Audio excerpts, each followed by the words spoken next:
तो फिर से आपका वेलकम है मेरे यूट्यूब चैनल नॉलेज अरीना पर। यहाँ पर स्टडी से रिलेटेड वीडियोस आपको मिलते रहती है।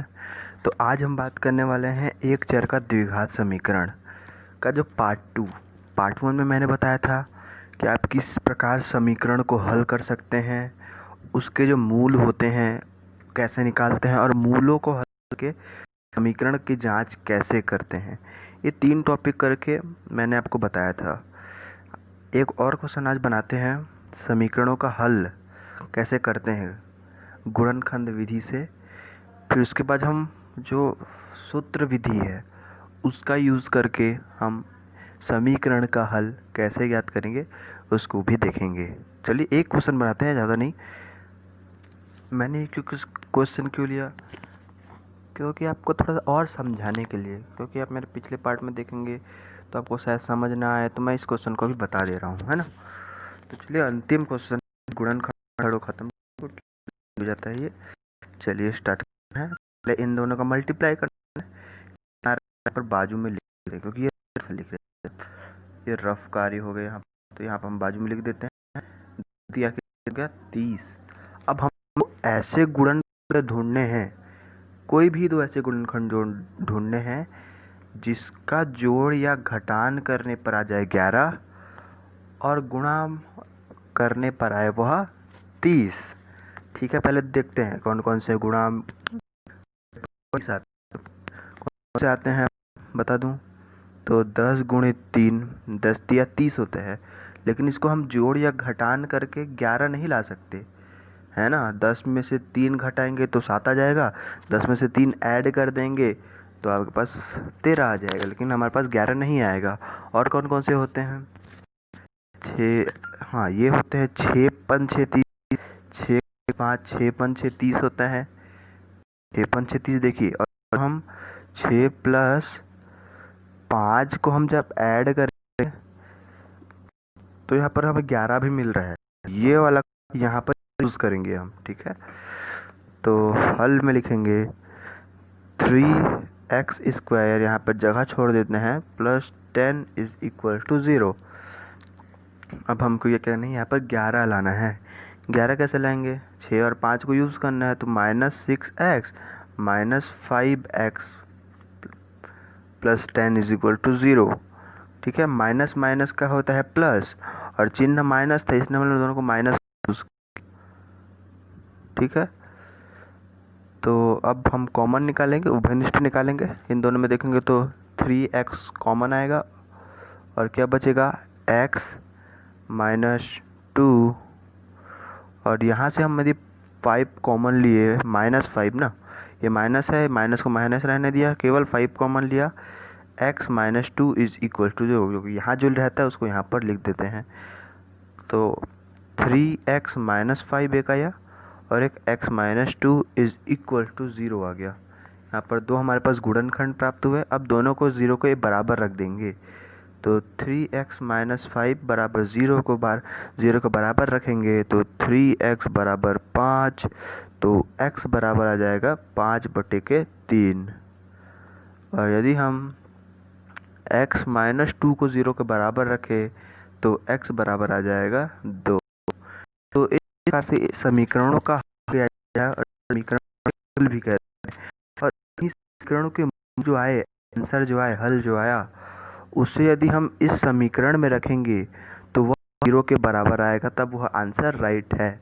ठीक है, तो आई होप कि आपको गुणनखंड विधि समझ आया होगा। तो अब चलते हैं हम अपना मेन जो सूत्र विधि है, श्रीधराचार्य विधि, उसके ऊपर। ठीक है, और इन्हीं क्वेश्चन को उस विधि से भी सॉल्व करके देखेंगे। ठीक है, तो ये है श्रीधराचार्य सूत्र विधि। कोई भी द्विघात समीकरण रहता है ax² plus bx plus c के बराबर 0 रहता है, तो हमें x का मान निकालने के लिए एक फॉर्मूला यूज़ करते हैं, x बराबर देखिए -b, ठीक है, -b धन ऋण वर्गमूल b का वर्ग ऋण 4ac बटे में 2a। ठीक है, x का यदि आप ये देखिए, ये गुणनखंड विधि से आप नहीं जानते हैं हल करने, तो आपको ये विधि आपको यूज़ करना पड़ेगा, हल करना पड़ेगा। इस विधि से आपको हल करना पड़ेगा, ठीक है। तो x बराबर माइनस बी धन ऋण वर्गमूल के अंदर बी स्क्वायर माइनस 4c, और यहाँ ऋण आया है ना। आप जैसे समीकरण को हल कर लेते हैं, हल करने के बाद हल करने के पश्चात या बाद आपको x के धन और ऋण के दो मान निकाल पे, x का माइनस बी प्लस वर्गमूल B square minus 4ac upon 2a, और x बराबर माइनस बी माइनस वर्गमूल के अंदर बी स्क्वायर ऋण 4ac के बटे में 2a, एक बार धन एक बार ऋण करके हल करेंगे तो हमारे पास x के दो आंसर आ जाएंगे, जैसे कि हमने गुणनखंड विधि में निकाला था x के दो मान, है ना। क्योंकि द्विघात समीकरण पढ़ रहे हैं इसलिए x के दो ही मान आएंगे। तो चलिए अब समीकरण को इस सूत्र से कुछ क्वेश्चंस हैं उन्हें हल करते हैं। तो पहला क्वेश्चन लिया हमने 9x square plus 7x minus 2 is equal to 0। तो चलिए इसको हल करते हैं। नहीं, गुणनखंड विधि से हल नहीं करना है, हमें सूत्र विधि जो श्रीधराचार्य विधि है ना उसे हल करना है। सबसे पहले लिखेंगे हल, ठीक है। फिर क्या करते हैं, समीकरण जो दिया गया है, समीकरण 9x स्क्वायर 7x माइनस 2 की तुलना मानक समीकरण जो है, हम लोग का जो मानक समीकरण शुरुआत में मैंने बताया था, ax square plus bx plus c बराबर 0 से करने पर दोनों की तुलना करेंगे तो हमारे पास क्या मिल रहा है, देखिए 9 मतलब ax स्क्वायर, एक्स स्क्वायर के साथ यहाँ देखिए, यहाँ एक्स स्क्वायर के साथ क्या है 9 है, और यहाँ क्या है a, तो a बराबर आ जाएगा हमारे पास 9, और b का देखेंगे तो b बराबर आएगा हमारे पास 7, और c बराबर आएगा ऋण 2, ठीक है। ये दिया गया समीकरण की तुलना हम मानक समीकरण ax square plus bx plus c बराबर 0 से करने पर हमारे पास a बराबर 9 आया, b बराबर 7 आया, c बराबर ऋण 2 आया, ठीक है। अब हम जानते हैं कौन सा फॉर्मूला से, हम जानते हैं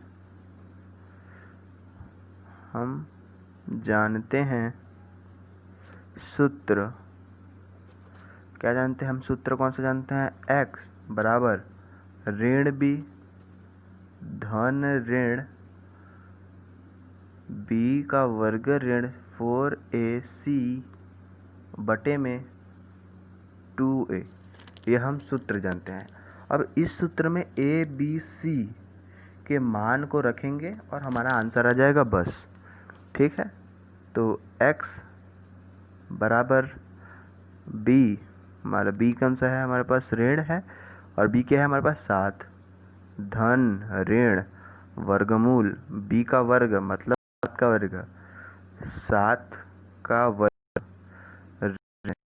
4 गुणित a कितना है हमारे पास 9 गुणित, और c कितना है ऋण 2 है ना, ऋण 2, और बटे में है गुणित नहीं, ठीक है। अब फिर लिखते हैं x ऋण 7 धन ऋण 7 का वर्ग कितना होता है 49, और ये देखिए ये ऋण ऋण का क्या होता है धन, तो यहाँ पर धन लिख दिया, ठीक है। 9 चौक कितना होता है 36, 9 चौक 36, और 36 दूनी होता है 72, ठीक है, और बटे में आया है 9 दूनी 18, ठीक है। फिर x बराबर लिखते हैं -7 धन ऋण 49, और 72 को जोड़ेंगे 9 2 11 का 1, हासिल में आया 1, और 7 4 11 और 1 12, तो हमारे पास आया 121 और बटे 18। ठीक है,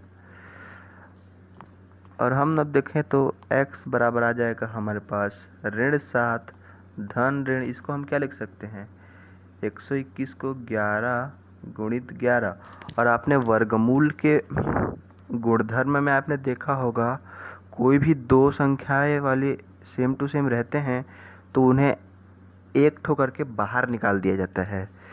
तो हमारे पास आ जाएगा x बराबर ऋण 7 धन ऋण 11 बटे में 18। अब एक बार धन लेंगे, एक बार पहले धन चिन्ह लेने पर, पहले धन चिन्ह का यूज़ करेंगे तो हमारे पास x बराबर आएगा ऋण 7 धन 11 बटा 18। तो क्या आएगा, धन 11 ऋण 7, तो हमारे पास आएगा 4 बटे 18, जिसे हम लिख सकते हैं 2 बटा 9। तो एक मान x का जो मान आया, जो x बराबर एक मान आया अगले पेज में लिख लेते हैं। तो x का मान आया 2 बटा 9 धन चिन्ह लेने पर। अब क्या करते हैं, ऋण चिन्ह लेते हैं। ऋण चिन्ह लेने पर यदि हम ऋण चिन्ह लेते हैं तो क्या आंसर आता है, चलिए ठीक है। ऋण 7 ऋण 11 बटे में 18, ऋण का धन होता है, बड़ा चिन्ह कौन सा है, 11 है, तो सामने में ऋण लगेगा और क्या आ जाएगा, ये 11 और 7 क्या होता है 18, और बटे में भी 18 है, तो 18 से 18 कट गया, तो हमारे पास x बराबर क्या आ गया, ऋण 1 आ गया। तो हमारे पास x बराबर ऋण 1 आया, x बराबर 2 बटा 9 आया। तो ये है इसका समीकरण का मूल या समीकरण का हल। ठीक है, और 2-3 क्वेश्चन लेते हैं श्रीधराचार्य विधि से और उसे भी हल करते हैं। चलिए दूसरा question.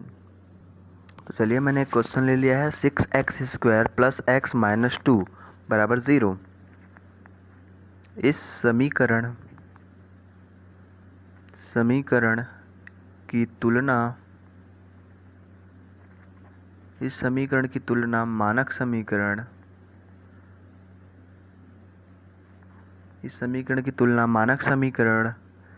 ax² plus bx plus c बराबर 0 से करने पर क्या आ जाएगा, a बराबर आएगा 6,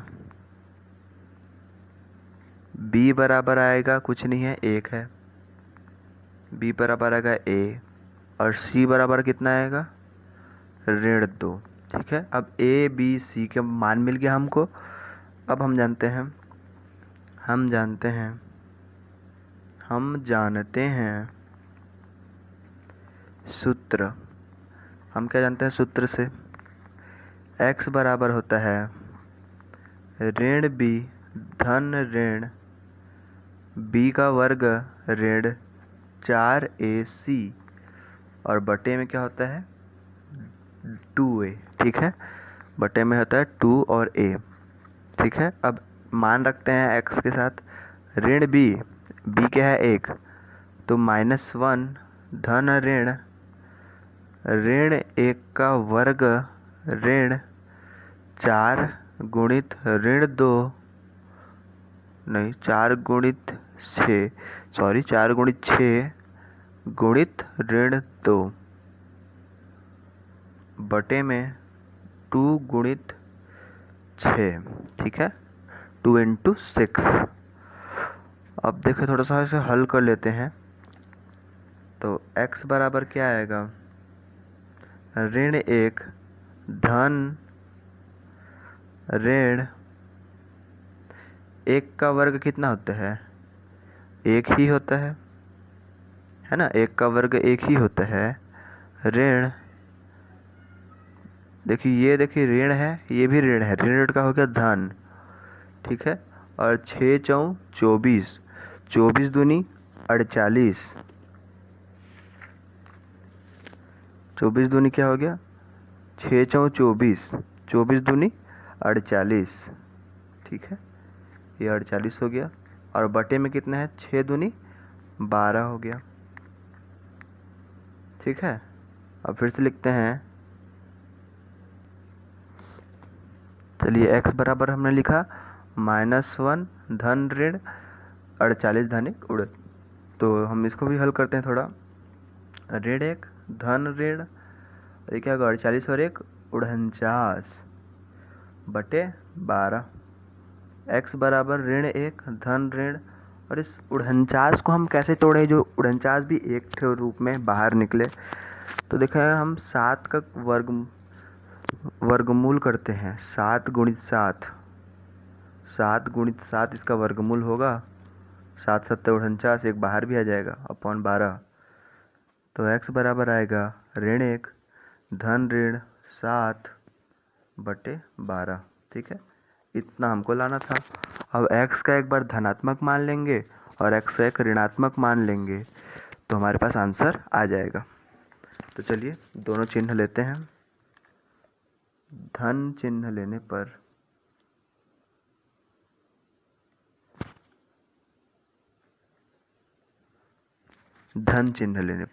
ठीक है, यदि हम धन चिन्ह लेते हैं तो x बराबर क्या आएगा, ऋण 1 धन 7 बटे 12, और ऋण 1 धन ऋण का होता है ऋण, और बड़ा चिन्ह धन में है, तो क्या हो जाएगा 6 बटे 12, 6 कम 6 दूनी, तो x बराबर क्या आ गया, 1 बटा 2, ठीक है।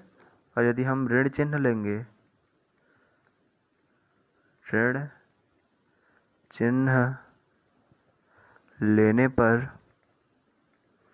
चिन्ह लेंगे तो हमारे पास x बराबर ऋण 1 ऋण 7 बटे 12, तो ऋण ऋण का होता है धन, और 12, 4 एकम 4 दूनी 8, 4 तिया 12, तो x बराबर आएगा ऋण 2 बटे 3। तो ये इसका आंसर हो जाएगा, ठीक है। तो x बराबर 1 बटा 2 और x बराबर ऋण 2 बटा 3 हमारा आंसर आएगा, ठीक है। चलिए और एक दो क्वेश्चन हैं। चलिए एक और क्वेश्चन ले लिए, थर्ड क्वेश्चन, x² ऋण 7x ऋण 5 बराबर 0। तो हम सबसे पहले क्या करते हैं, दिया समीकरण की तुलना, दिया गया समीकरण की तुलना मानक समीकरण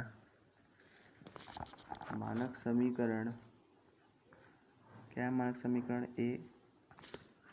x² plus bx plus c बराबर 0 से करने पर, ठीक है। दिया गया जो समीकरण की तुलना करते हैं हम मानक समीकरण, तो दिया गया समीकरण जो है उसका तुलना हम ये मानक समीकरण से करते हैं। तो चलिए मानक समीकरण से करेंगे, तो a बराबर कितना आएगा, 1 आएगा, b बराबर कितना आएगा, ऋण 7 आएगा,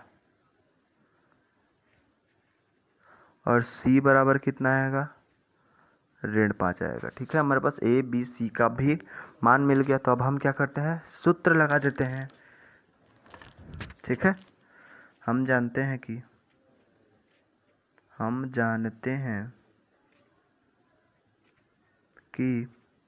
सूत्र, हम क्या जानते हैं सूत्र से, x बराबर होता है ऋण b धन ऋण वर्गमूल के अंदर b का वर्ग ऋण 4ac बटे में आएगा 2a, ठीक है। अब बस कुछ नहीं करना है, जो फॉर्मूला है आपको बस याद रखना है, इस फॉर्मूले में बस मान को रख दो, आंसर आ जाएगा, ठीक है। x बराबर ऋण b, सॉरी अब सीधा मान रखना है हमें, ऋण b, तो चलिए ऋण और b कितना है, ऋण 7, कोष्टक में लिख लेते हैं, धन ऋण माइनस b, इसको हमने लिखा माइनस पहले थी था और b का मान ही -7 है, इसलिए हमने -7 लिखा। धन ऋण b कितना है, ऋण 7 का वर्ग ऋण 4 और 4, a कितना है, तो 1 ही है a, और c कितना है, ऋण 5 है, ठीक है। और 2 गुणित 1 किया। चलिए आगे हल करते हैं। ऋण ऋण का हो गया धन, ऋण का धन हो गया तो धन 7 लिख दो।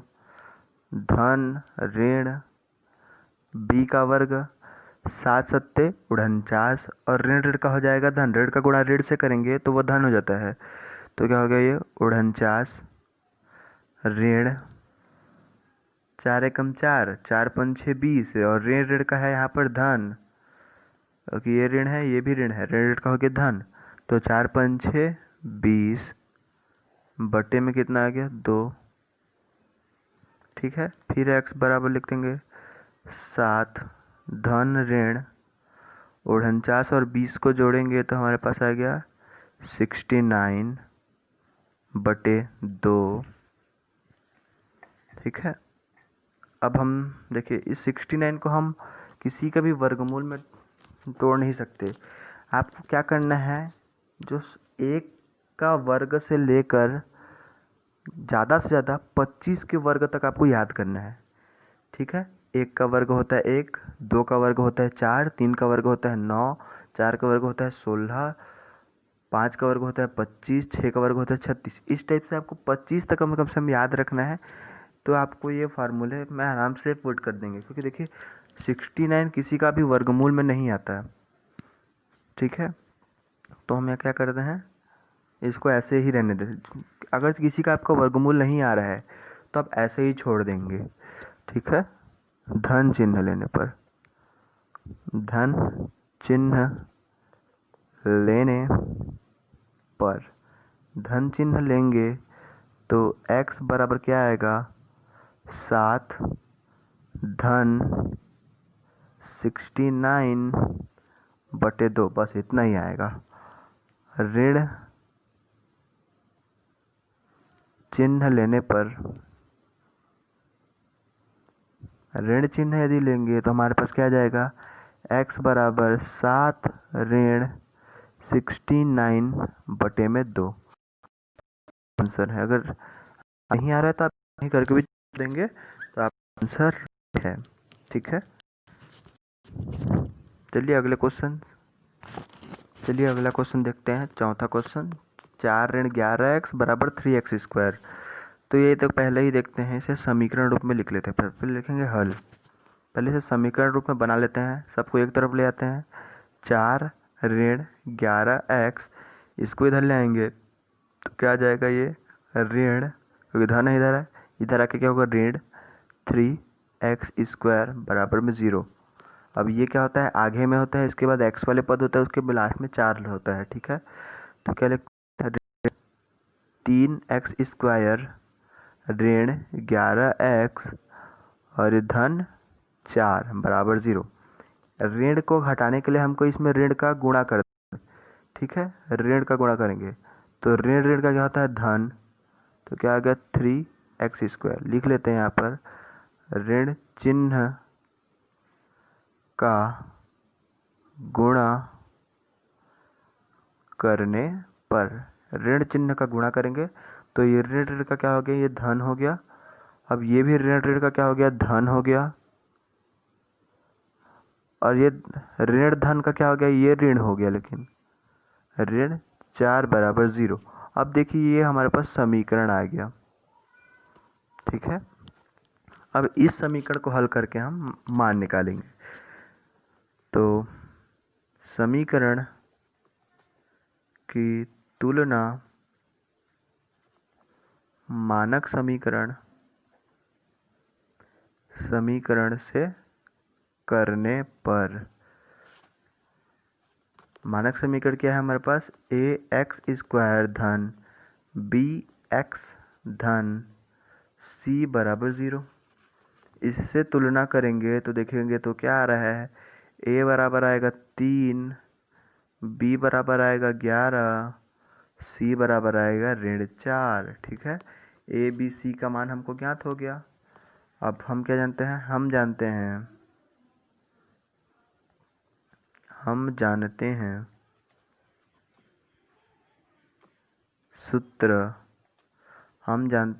सूत्र। क्या सूत्र जानते हैं हम? x बराबर ऋण बी धन ऋण वर्गमूल में b का वर्ग ऋण 4ac बटे में 2 का गुणा a के साथ। ठीक है, तो अब हम बढ़ते हैं। अब बस मान रखते हैं, फिर आंसर आ गया।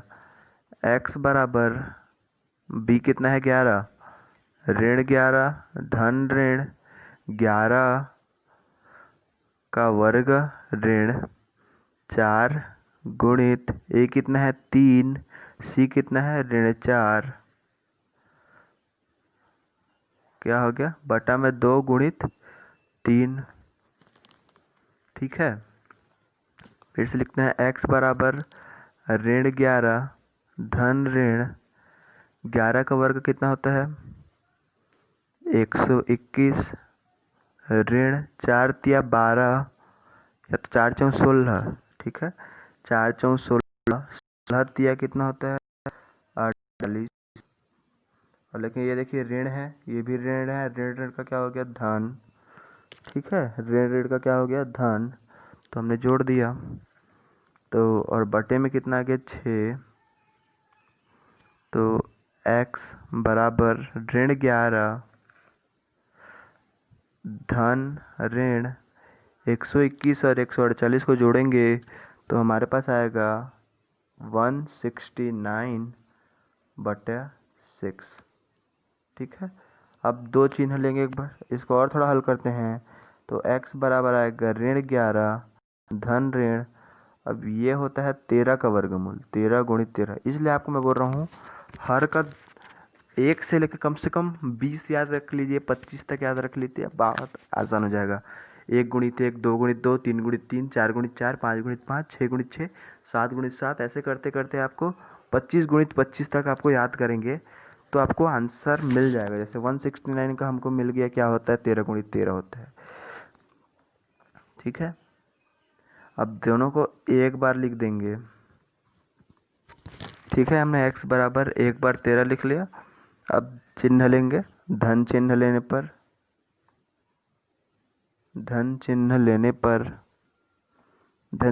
पर क्या आएगा देख लेते हैं। धन चिन्ह लेंगे तो x बराबर ऋण 11 धन 13 बटा 6, क्या आ गया? 2 बटा 6, 2 एकम 2 तिया, तो x बराबर क्या आ गया? 1 बटा 3 आया। यदि हम धन चिन्ह लिया तो x बराबर 1 बटा 3 आया। अब हम लेते हैं ऋण चिन्ह। ऋण चिन्ह लेने पर यदि हम ऋण चिन्ह लेंगे तो x बराबर आएगा ऋण 11 ऋण 13 बटे 6, ऋण ऋण का होता है धन, ऋण 13 और 1 कितना होता है? 24 बटा 6 हो जाएगा। तो 6 कम 6 चौं 24, तो x बराबर आएगा ऋण 4। तो हमारे पास x बराबर ऋण 4 आया और x बराबर 1 बटा 3 आया। तो ये इसका आंसर हो जाएगा। ठीक है, आपको यदि गुणनखंड विधि नहीं आ रहा है तो आप इस विधि से हल कर सकते हैं, लेकिन यदि एग्ज़ाम में पूछा कि गुणनखंड विधि से हल करिए तो आपको गुणनखंड विधि से ही हल करना पड़ेगा। और यदि कोई भी कुछ भी नहीं लिखा, समीकरणों को हल कीजिए, तो आप किसी भी विधि से आप हल कर सकते हैं। ठीक है, चलिए अगला क्वेश्चन की ओर बढ़ते हैं। चलिए है अगला क्वेश्चन। तो देखेंगे आप इस क्वेश्चन में कुछ पद नहीं है, आपको इस समीकरण में x वाला पद नहीं दिख रहा है, मतलब b नहीं दिख रहा है। तो आप इस सिचुएशन में क्या कर सकते हैं? ठीक है, तो इस सिचुएशन में हमें करना पड़ेगा, कुछ नहीं करना पड़ेगा, आप जैसे हल करते हैं वैसे ही करना है हल। समीकरण की तुलना मानक समीकरण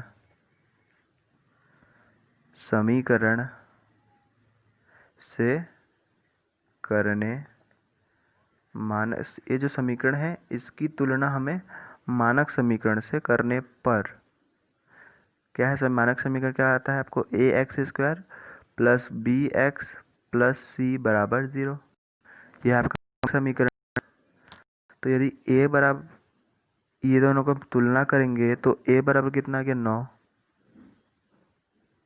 बी यहाँ पर है ही नहीं तो सिंपल से लिख देंगे आप बी बराबर 0, नहीं है तो 0, और सी बराबर कितना है ऋण 4, ठीक है, ऐसे लिख देना है। फिर वही आपको श्रीधराचार्य विधि लगाना है। हम जानते हैं कि सूत्र, हम जानते हैं सूत्र से, ठीक है, हम जानते हैं सूत्र क्या होता है, सूत्र x बराबर ऋण बी धन ऋण बी का वर्ग ऋण 4ac बटे में है 2a, ठीक है। x बराबर कितना आ गया ऋण बी मतलब ऋण 0 धन ऋण 0 का वर्ग ऋण 4 गुणित 9 गुणित ऋण 4 बटे में आएगा हमारे पास 2 गुणित 9, और इसे आगे हल करेंगे तो x बराबर आएगा ऋण 0 धन ऋण 0 का वर्ग तो हो गया 0, ऋण ऋण का हो गया धन, क्योंकि ये ऋण का हो गया धन, और 9 चौं 36 और 36 चौं होता है 144, ठीक है, और बटे 9 दूनी 18। फिर लिखते हैं x बराबर ऋण 0 धन ऋण, अब यहाँ पर 144 आया, 144 किसका वर्गमूल होता है, फिर वही बात आपको याद कर लेना है टेबल से, तो ये 12 गुणित 12 होता है 144, तो यहाँ लिख देंगे हम 12 गुणित 12 बटे में 18, क्योंकि 144 और 0 का ऐड करेंगे तो 144 ही बचेगा, ठीक है। अब 12 को एक बार लेते हैं वर्गमूल के बाहर निकाल के, ठीक है, तो x बराबर हमारे पास आया ऋण 0 धन ऋण 12 बटे 18, एक बार धन चिन्ह लेंगे एक बार ऋण चिन्ह लेंगे, धन चिन्ह लेने पर, धन चिन्ह लेते हैं पहले, तो x बराबर आएगा ऋण 0 धन 12 बटे 18, 12 में 0 घटाओ या जोड़ो कोई मतलब नहीं, 12 ही आएगा, 12 बटे 18, इसे हम 6 से काटेंगे तो ये 6 दूनी 6 तिया 18, तो कितना आ गया 2 बटे 3, तो x बराबर कितना आया 2 बटा 3 आया। अब एक बार ऋण चिन्ह लेते हैं, ऋण चिन्ह लेने पर यदि हम ऋण चिन्ह लेते तो x बराबर क्या हो जाता है ऋण 0 ऋण 12 बटे 18, तो क्या आएगा ऋण 12 बटे 18, इसे हम फिर से काटेंगे तो 2 बटा 3 आएगा, लेकिन सामने में ऋण आएगा क्योंकि ये ऋण है, तो x बराबर कितना आ गया ऋण 2 बटा 3, इसमें x बराबर आया 2 बटा 3, इसमें x बराबर आया ऋण 2 बटा 3, तो ये इसका समीकरण का मूल है या समीकरण का हल है, ठीक है। चलिए ये है आज का अंतिम क्वेश्चन और श्रीधराचार्य मेथड का भी अंतिम क्वेश्चन, ठीक है। तो देखिए यहाँ पर लिखा है करणी 3 या वर्गमूल 3 एक्स स्क्वायर ऋण 10x ऋण 8 वर्गमूल 3। तो देखिए आपको प्रश्न से घबराना नहीं है, प्रश्न बहुत ही इजी होते हैं, आपको दिखने में हार्ड लगते हैं, है ना, तो ये आपको हार्ड लग रहा होगा पर ये हार्ड है नहीं, है ना। तो इसे अभी हम वही आप जो विधि का यूज़ कर रहे हैं श्रीधराचार्य विधि, उसी से ही हल करना है इस टाइप के क्वेश्चंस को, ठीक है। हल सबसे पहले लिखेंगे हल, हम जानते हैं नहीं लिखना है, समीकरण की तुलना मानक समीकरण से करने पर,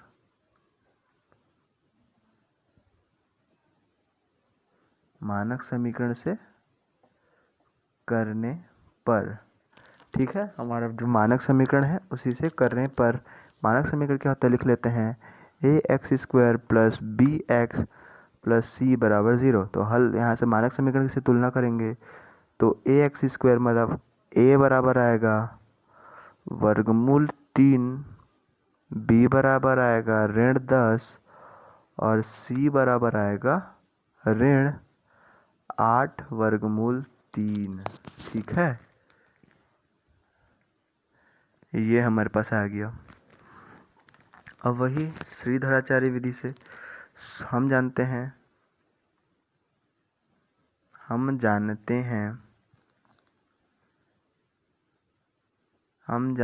कि सूत्र, हम क्या जानते हैं, सूत्र जानते हैं। सूत्र x बराबर क्या होता है, ऋण b धन ऋण b² ऋण 4ac बटे में 2a। ये हम फॉर्मूला जानते हैं। ठीक है, अब यहीं पे क्या करना है, ये b ये a और ये c का मान रखना है बस, और यहाँ पर हमको आंसर मिल जाएगा। ठीक है, चलिए इसका आंसर निकालते हैं। ए बी सी का मान लिख लिया हमने। ठीक है, अब हम क्या करना है, बस ये फॉर्मूला जो था बस इस सूत्र से हम सूत्र में मान रखना है, आंसर आ जाएगा। ठीक है, चलिए सूत्र में बस रखते हैं मान, -b और ये भी क्या है, माइनस है, -10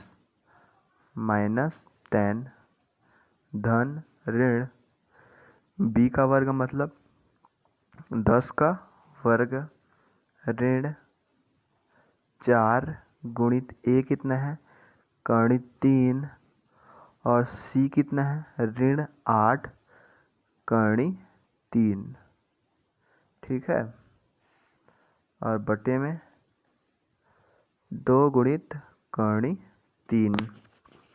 ठीक है, फिर लिखेंगे x बराबर ऋण ऋण का हो गया धन, तो ये क्या हो गया 10 धन ऋण, और 10 का वर्ग करेंगे तो क्या आता है 100, 10 का गुणा 10 से करेंगे तो 100 ऋण, और ये देखिए ये भी ऋण है ये भी ऋण है, ऋण ऋण का क्या हो गया, धन हो गया। अब 8 है और ये 4 है, 8 चौ और ये क्या है 1 है साथ में, 4 एकम 4, 4 अट्ठे 32 और 32 और वर्गमूल 3 गुणित वर्गमूल 3 बचा है, बटे में 2 का गुणा 1 से करेंगे तो 2 वर्गमूल 3 है। यदि गुणा नहीं आता तो आपको सेम टू सेम ऐसे लिख देने हैं। ठीक है, फिर से लिखते हैं x बराबर 10 धन ऋण 100 धन। अब मैं बताता हूँ, यहाँ देख लीजिए, यदि आप वर्गमूल 3 का गुणा वर्गमूल 3 से करेंगे तो क्या आ जाएगा, देखिए 3 गुणित 3, देखिए ये अंदर आ गया दोनों, और अंदर 2 ठो रहता है वर्गमूल में, तो उसे हम एक बार लिख देते हैं। ठीक है, एक बार लिख लेते हैं ना उसे, तो वैसा ही है ना, वर्गमूल 3 को हम इसको केवल एक बार लिख लेते हैं, बस एक ही बार लिख लेंगे तो क्या हो जाएगा 32 गुणित में 3 हो जाएगा, और बटे में क्या आएगा 2 वर्गमूल 3। ठीक है, सब x 10 ऋण 10 धन 32 के गुणा करेंगे, ये 10 नहीं है एक्चुअली, ये 100 है, यहाँ से मिस्टेक हो रहा था मेरे से, 100 है 10 नहीं है, 100 धन 3 6 3 तिया 9 96 हो गया, बटे में 2 वर्गमूल 3 हो गया। ठीक है, फिर x बराबर 10 धन ऋण, ये क्या हो गया 100 और 96 196 हो गया, बटा 2 वर्गमूल 3। x बराबर 10 धन ऋण 14 बटे 2 वर्गमूल 3। तो ये है जो 196 ना, वो 14 गुणित 14 का वर्गमूल है, ये आपको याद रखना पड़ेगा। मैंने जैसे बताया को वर्गमूल को याद रखना पड़ेगा 1 से 25 तक, बस कुछ नहीं है, ज़्यादा नहीं है, आप बार बार करेंगे तो आपको हो जाएगा। ठीक है, ठीक ये हो गया। अब धन चिन्ह लेना है, ऋण चिन्ह लेना है, आंसर आ गया। सबसे पहले धन चिन्ह लेते हैं।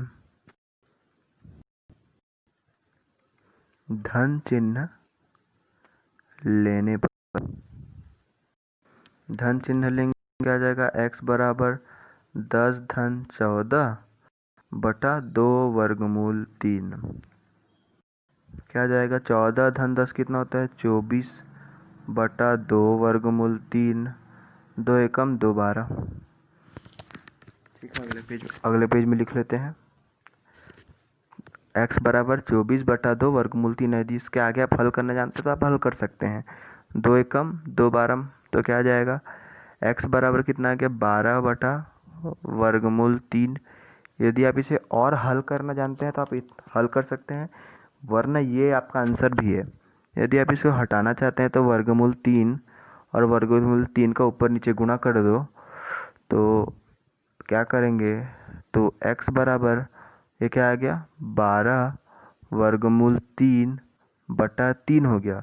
वर्गमूल वर्गमूल का गुणा करेंगे तो सिर्फ 3 बचता है, और इसे हम हल करेंगे तो 3 एकम 3 चौके 12, तो x बराबर कितना आ गया हमारे पास, 4 वर्गमूल 3। ठीक है, एक आंसर इतना आ गया हमारे पास।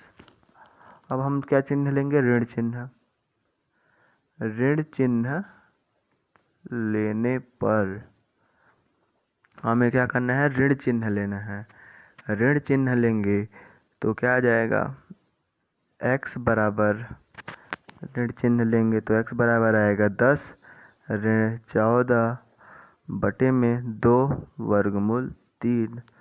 इसे हल करेंगे तो x बराबर क्या आ गया, ऋण 4 बटे 2 वर्गमूल 3। इसे हल करेंगे तो एकम 2 दूनी के 4 ऋण 2 बटा 3, यह इसका आंसर है। यदि आप इसे और इसी टाइप से हल करना चाहेंगे तो उसे भी इस टाइप से हल करेंगे, तो दोनों ऊपर नीचे वर्गमूल 3 का गुणा कर लो, वर्गमूल 3 है ये, तो x बराबर क्या आ जाएगा, ऋण 2 वर्गमूल 3 बटा 3 आ जाएगा, और यही इसका आंसर हो जाएगा। तो हमारे पास x बराबर ये आया और x बराबर 4 वर्गमूल 3, तो ये इसका आंसर है। तो मैं होप करता हूँ आपको श्रीधराचार्य विधि समझ आया होगा। यदि समझ आया है तो इस वीडियो को लाइक कीजिए, वीडियो को ज़्यादा से ज़्यादा शेयर कीजिए, और हो सके तो चैनल को सब्सक्राइब कर सकते हैं। और इसका जो पार्ट 1 है, लिंक डिस्क्रिप्शन में है। और भी कोई 10th का टॉपिक्स है, कुछ टॉपिक्स मैंने अभी बनाया है, तो उन्हें भी अगर देखना चाहते हैं तो लिंक इन द डिस्क्रिप्शन। यदि आपको और कुछ डाउट है तो मुझे आप इंस्टाग्राम पर फॉलो कीजिए, वहाँ पर मैसेज कर सकते हैं, वहाँ पर मैं आपके सारे डाउट क्लियर कर दूँगा। तो इसका अगला पार्ट में मैं कुछ बताऊँगा।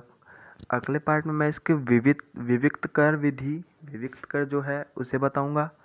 और एक टॉपिक है मूलों का योगफल एवं मूलों का गुणनफल।